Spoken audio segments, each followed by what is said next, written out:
Wigs come in 7 different sizes. Today, I'm gonna show you how to measure. So wigs have 3 measurements, and I'll show you how to get all 3. But remember, the most important is your circumference. And so even though wigs come in a lot of different sizes and are adjustable, it's good to know your circumference size to make sure you have the most comfortable, secure fit.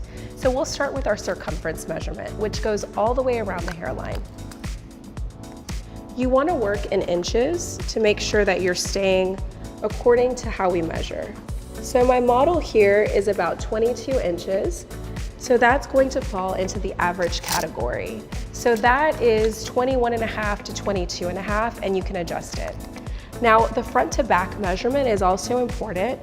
It's good to know, but that's really not a measurement that you need when you shop. So my model here is about 11 inches. We go right below the occipital bone to the front hairline. That's important if you're having your wig customized by a professional. The last measurement is ear to ear. So the ear to ear goes from one ear to the other from the back of the head.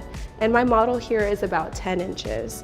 So this measurement, again, is important to know if you have an ill-fitting wig, but you only need to base it off of your circumference when shopping.